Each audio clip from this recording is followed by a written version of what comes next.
have to be open, and you have to be willing to have that happen. Well, now talking about being open and being willing, I'm so excited to introduce our speaker for the day. I think most of you know her. Our wonderful Reverend Dr. Ayleen Augustine is not only a chiropractor, but she's a healer. She is a spiritualist healer. She's a Druid. She works with every type of spiritual healing you can think of. And she's also president of our church, the Universal Church of the Master. This woman is very young to have accomplished all of the things that she does. She's a Reiki teacher. She teaches Reiki. She travels around the world to indigenous spots where indigenous healers recognize her as being special. And she is doing a medicine walk every week that is on a podcast, so you can tune in and hear her and see her. Yes, Dr. G. Plus, she's usually rehearsing for a play. She's usually rehearsing for a play, yes. She's also a budding actress we'll probably soon see on TV or on the local, I know the local stage. And she's in the choir. She does, I'm the one that wears the hats, but she should because she wears a different hat almost every day. Please welcome Dr. Ayleen. Yay!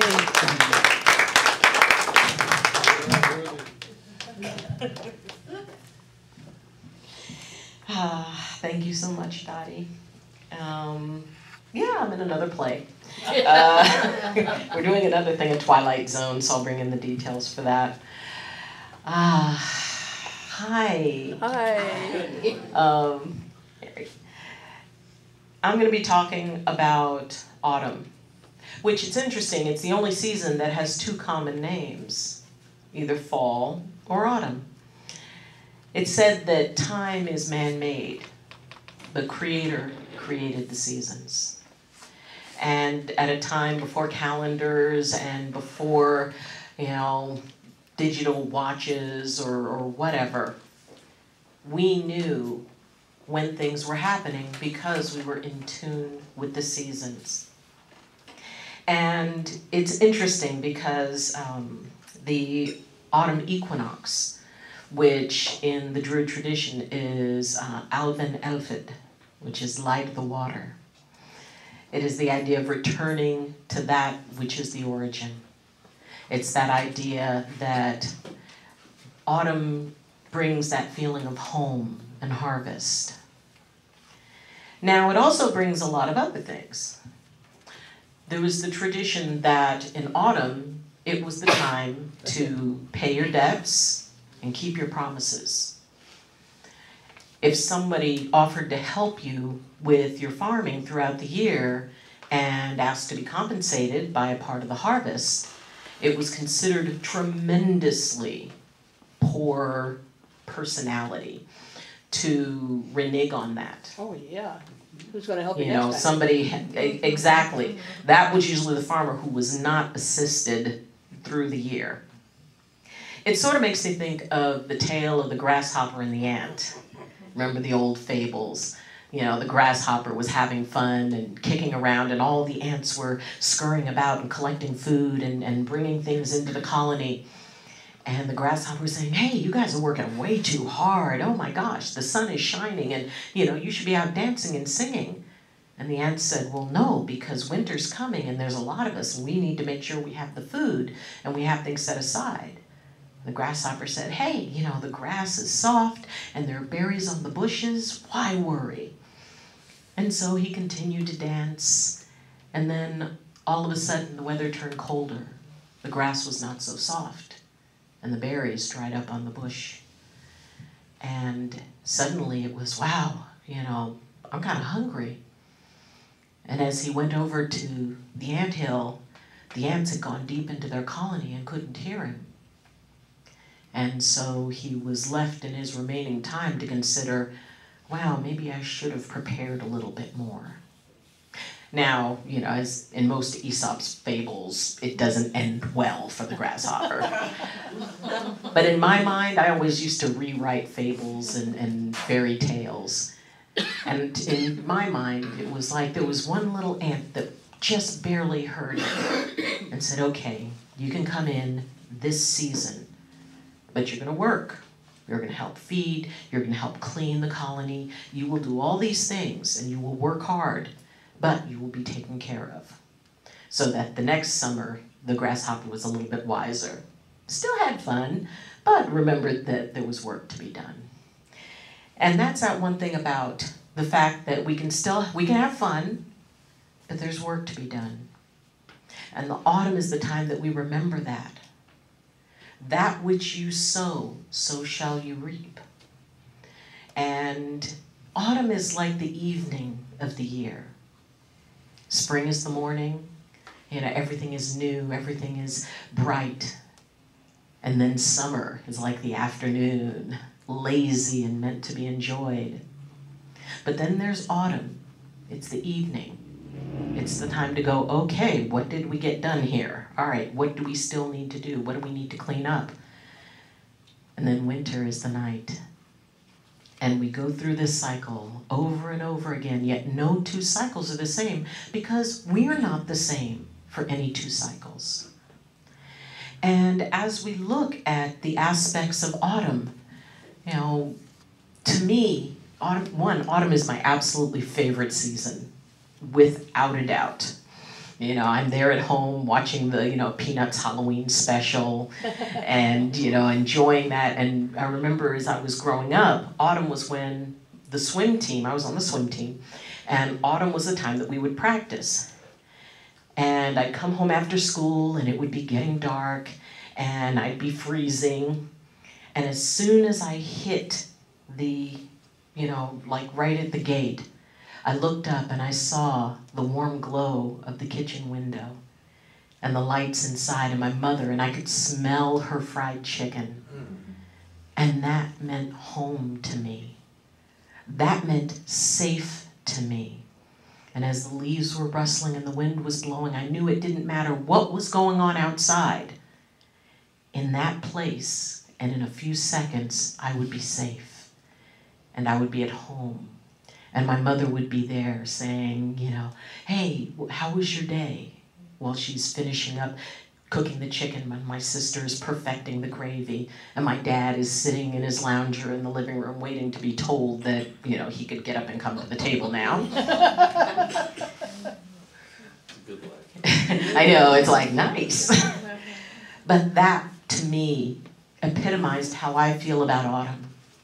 It's that time of home. Because it is that time that we start that power slide into the holidays. To me, it's the calm before the storm. And everybody has their own autumn traditions. Whether it's going through and, seeing which sweaters can still work for this year. That idea of, wow, I better start covering up the lawn furniture. Or maybe it's, going in and seeing the 5 boxes of Halloween decorations, and behind that, the 10 boxes of Thanksgiving decorations that are right in front of the 15 boxes of Christmas decorations. Maybe you're starting... You missed Hanukkah in there somewhere. You miss Hanukkah. The Hanukkah decorations. Kwanzaa! So whatever it is, the decorations, the preparation for family, the idea, whether it's comforting or not, that your house may end up filled with people who you only see maybe once or twice a year, and they will be welcome in your home. And there will be feasts, and there will be all these things, and autumn is the doorstep to all of that. It's also that place of reflection, which can be a little bit difficult, because it's that point where all those things that you said you were going to get done at the beginning of the year, and you're going, oh wow, I did not get to that. One of the gifts of autumn is acceptance. The fact that we have to say, you know what, if it's not started by now, it's not happening this year. And there can be a lot of blame and shame, and it's like, well, it's not my fault because that person didn't do this or that person didn't do that, or this came up and I was busy. Autumn teaches us to say, you know what? Just accept it wasn't done and be at peace with it. There's no shame, no blame. And And you could use this time to start planning how you're going to do it next year. Because the wheel turns. Because there's a next year. Unless there's not. And that's the thing. You know, I grew up hearing, none of us are promised tomorrow. And being raised, hearing that constantly, there was a certain detachment that I felt. It's like, well, if I make it to tomorrow, yay! If I make it to the end of tomorrow, yay! Yay, yay. But I'm not guaranteed the next one. So I have to make the most of the time that I have. I have to make the most of my season. I have to make the most of the things that are really, really important for me to do, that I get those done. That I don't beat myself up over what wasn't done because, well, it just wasn't. I can either beat myself up over it, or I can go, all right, didn't get done, my bad, but I'm still gonna have fun. I deserve to be able to dance like the grasshopper a little bit. Because the trick is the balance between the grasshopper and the ants. Because, being the ant is wonderful. You do what you need to do and you spend your time focused and, okay, this is the work, this is the work, this is the work. It's constant. And while, yes, it's important work, you gotta have some fun. You gotta lighten up. And in my version of that story, that's what the grasshopper spent the winter teaching the ants to do. It's like, yeah, there's a lot of work, but, maybe you could sing a song. Or maybe you can dance a little bit. You gotta balance that time. And very few seasons exemplify finding the balance point as fall. It allows us to reap the rewards of what we found and what we were able to, to accomplish. And it's an excellent opportunity to pat yourself on the back. To say, you know what? I got these things accomplished. This is the stuff I did. These other things came up and I took care of them. Go me. I didn't do so bad. Because if you're going to beat yourself up about stuff, give equal time to the stuff you did right. That's that balance. Because right now we're at that tipping point where slowly the days are getting darker and cooler. And the nights are getting longer. And we've just tipped that edge. And yeah, it's going to be a little bit more chilly. Well, here in California, it's like you see a Santa Claus wearing Bermuda shorts. So it's not quite as intense here as in some parts of the country. But there's still that sense that something has changed. There's still that sense that, wow, 2018 is like almost over. We've only got just like 3 more months and then it's over. And then it'll be 2019. What do you want to do with 2019? Live is a good thing. Is there that trip that you always wanted to take? Now's the time to start planning it. That language that you always wanted to learn. Go for it. Think about the things that were on your, the New Year's resolutions. What held. What didn't. But you don't let it weigh you down. You don't drag it in to winter. Because winter is all about the future. Winter is all about what the next year is going to bring. Winter is all about going, okay, I know what didn't work, I know what did work, so this is what I'm going to set into motion. This is the time of the year to let go of regrets. This is the time of the year to let go of the things that, maybe we didn't do quite so well. For whatever reason, it didn't work out. It's also a time of the year to resolve issues because in, the ancient times when everybody had to clump together into a building in order to survive out the winter, you didn't want to take your argument in there because you're going to be stuck with these people for quite a while. So it was also a time where you went and you resolved any issue that you had with someone. How many of us have issues with somebody? How many of us have that little nagging thing in the back of our head, like, you know what they did. They know what they did, and they're getting fruitcake this year.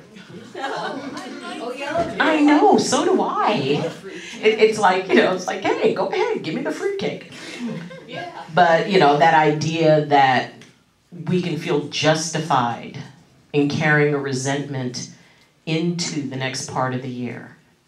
And that's not good. It's not good for you more than it's not good for that person, because frankly, they probably don't care. They're not that worried about it. But the fact that you're letting something gnaw inside of you that, may pop up. I was married in a fairly enthusiastic family that as soon as a few glasses of wine were ingested at the holidays, it was only a matter of time before you heard somebody's voice going up and up and up. And then, I never liked your brother. It's like, oh God, okay kids, time to go. Time to go. We've had enough. Say bye to grandma and grandpa, we're gonna go. Because that's where those things come out. They're gonna come out eventually. But the idea that this is the time of the year to go to somebody and resolve things. And it doesn't mean that, maybe they don't want to apologize. Maybe they don't think they did anything wrong. But you don't want to take that argument into the night of the year. You don't want to take those issues. You don't want to take those inside resentments. Because all it's going to do is take energy away from the amazing things you have to plan, the amazing things you have to put together. And you know what? It might be a resentment you're just feeling because, you were hurt about something or you were frustrated about something. It may not be against anybody in particular, but you're still carrying around that guilt, resentment, shame, justification piece. Let it go. Just let it go. It's okay that you got mad at somebody. It's also okay that they didn't apologize. It's okay, because you don't need that in order to find peace with it. And if the person that you're mad at most is yourself, you really need to let that go, because this is the season for it. It is the season for forgiveness. It's the season for sitting together in harmony. It's a season for celebration. Even if you're in a room by yourself, you can still celebrate. It doesn't matter, because you're letting the things from this year go. You're deciding, when you're harvesting, you don't want to harvest the fruit and the vegetables that don't look good. If it's rotted, do you really want to take that into your storehouse? No. Decide what you want to take. Decide what it is that served you. Decide what it is that is vibrant and full of life and the best that you can pick. Because if you pick something that's rotted, all it will do is rot everything else that's in it. And it doesn't take a lot. Take what nurtures you. Take what enlivens you. Because you don't need to carry it if it's not serving you. Now, most of the people here know that I had a car stolen. And it was right out back. And oddly enough, it was a car that I was planning on donating. And his name was Sheamus. And yes, I had an Irish Ford. And Sheamus was a good little petty car. He was. And one day I walked out there and looked, and there was glass on the ground, and Sheamus was gone. And I went through like the 5 stages of grief in about 15 seconds. It's like, denial. No, I obviously parked it somewhere else. No, the car is not missing. I put it somewhere else. I forgot it. Bargaining. Okay, if it is gone, let it just be like in another part of the parking lot because it didn't go in reverse. That was why I was donating it. It's like, let them have figured that out, and so they just left it parked. If that could be what happens, please, Creator, just have that. Anger. You have got to be kidding me. They couldn't find an Escalade or something? Something with big, bright, shiny spinners? I mean, not that I would wish anybody with an Escalade to have their car stolen, but oh my God, you could look at that thing and see that it was owned by someone who, wasn't exactly the Rockefellers. Depression. My car's gone. Sheamus is gone, and I may never see him again, and I wanted to say goodbye, and I wanted to do a ceremony to be able to say goodbye to him proper. And now I can't. And that makes me sad. Acceptance. Well, I guess I need to call the police. So I called the police, and they confirmed that he had not been towed. He had been taken. So I made a police report, and it was just this surreal moment of, all right, I've got to get used to the idea that someone took my car. I never had a car stolen. I don't know how many of you have had a car stolen, but it's like, ugh. Yeah. So a week later, I get a call from the police department saying Sheamus had been recovered. And the whole week, every single day, I would pray, because I live up in the mountains, and if there's a car that's been stolen, you see it by the side of the road, and within minutes, it's got graffiti all over it, and it's been torched, and all of that stuff. And I was saying, please, Creator, please, just not Sheamus. Don't let that happen to him. He deserves better. Please let them be kind to him. And yes, I know I'm talking about a car, but it was my car. I'm one of those who names things, because I think that makes them run better.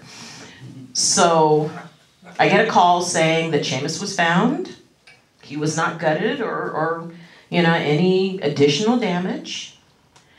And that, he was in a tow yard, which frankly, at some point, I'm going to put on my list to change the laws about towing, because it's like, really? I've got to pay to get my car out of towing a lot? It's like, seriously? I'm getting ripped off twice. Yeah. And especially since I wasn't going to be keeping the car, it's like, really? But Sheamus was found in Santa Cruz. Hey. Apparently, the person got that far before they realized it didn't go in reverse. Oh.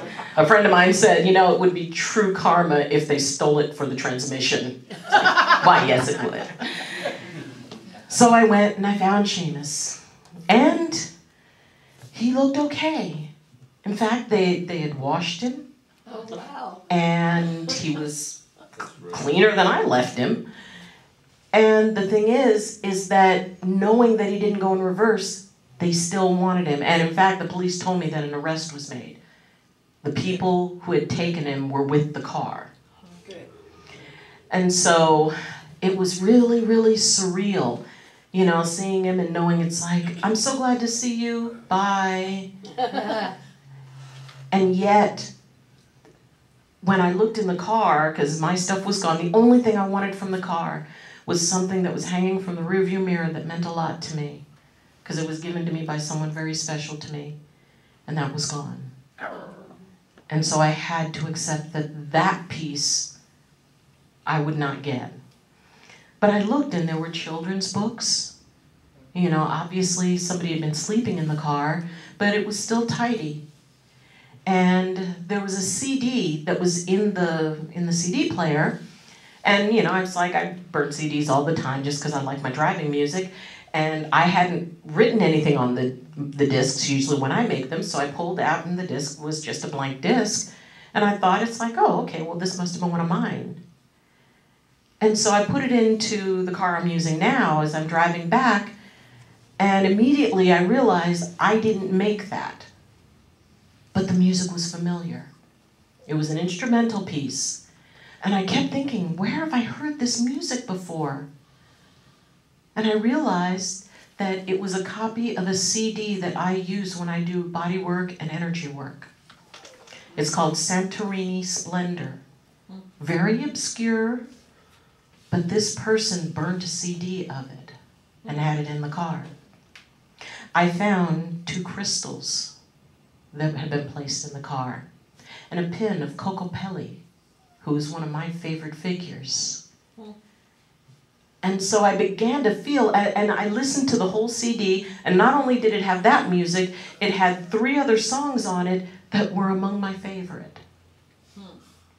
So I began to feel a bond with this person, just as I had accepted the release and the autumn of our relationship. Saying, okay, go peacefully, Sheamus, and be protected. And this other piece comes in. I had to let go of my anger at the people who took him from me. And here I find myself bonding because we both like the same music. And then when the police called and said, well, do you want to press charges? I had to think a minute because my first instinct was to say no. That this was obviously somebody who had whatever circumstances in life, and there but for the grace of God go I.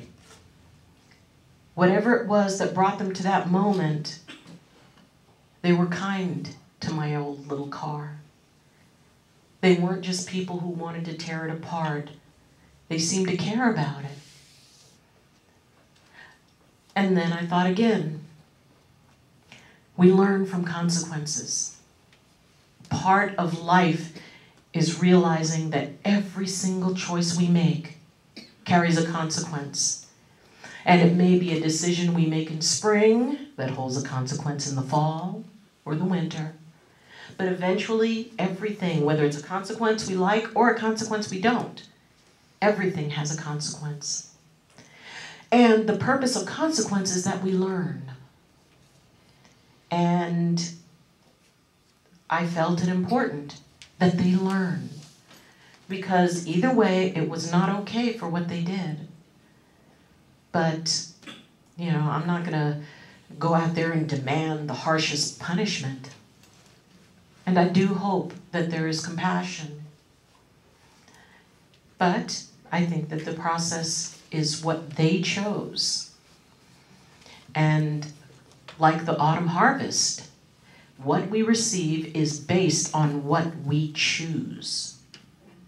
And we may choose it the day before, we may choose it a year before. But it is based on the choices that we make. And while, yes, things happen in our life based on other people's choices, like having your car stolen, but how I responded to it was my choice. That is what I choose to take into closing this year. So the question is, what do you choose to take into the closing of the year? What is it that you can let go of? What is one thing that in your mind and your heart and your spirit that you can say, you know what? I can put that to rest because I want my harvest to be the best of the crop, not the worst of it. I want what I take into the nighttime of the year, because what is nighttime if not for dreaming?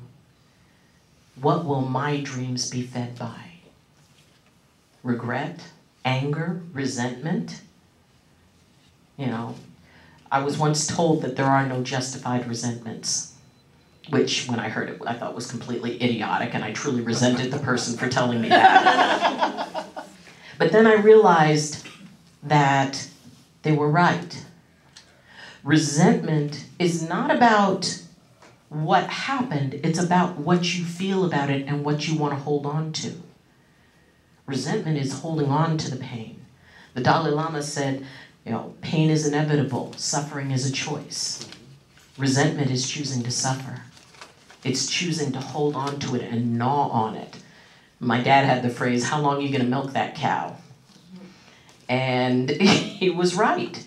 And it's like, wow, how long am I going to milk that cow? How long am I going to hold on to a resentment, and what does it do for me? I was once told that spirituality is about preparing us to leave this life. It's about teaching us to do it with grace and release and peace and balance. And there's a part of me that almost hopes that I pass in the fall as my favorite season.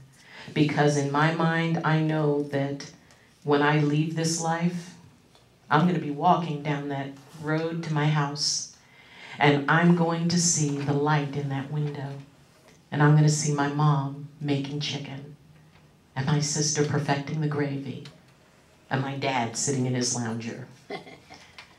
And I'm also going to see Creator laughing with my mom and talking, and then noticing me walking up and saying, "I'm so glad you're home. Tell me, how did you enjoy the gifts I gave you? I picked them out specially for you."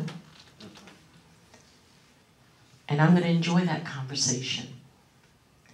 And I'm going to hear the wind blowing and the coolness of the night, and know that I can go into that nighttime of the year and I can feel at peace with it. Now that's a story I tell myself. People can say, well, you don't know that that's going to be true.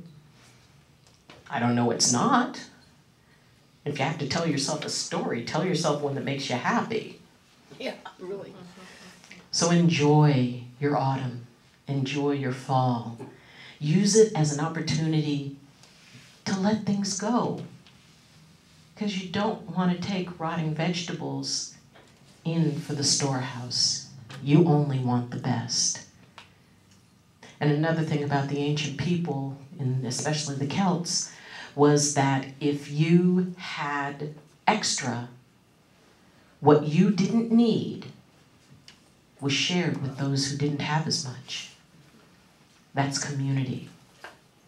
And that's very much what Chris was talking about, that if somebody needs, all they have to do is say so. They can be able to be taken care of, they can be supported. That's my favorite thing about the Universal Church and the Master, is there's that sense of family that no matter how your path to Creator takes you, or what you call Creator, that it's okay, and that it's celebrated, and that we all get to share the gifts that we have been given. Happy autumnal equinox, festive Alban Elfid, and by whatever tradition you carry it, or in whatever way you hold it, I wish you a wonderful evening. Thank you.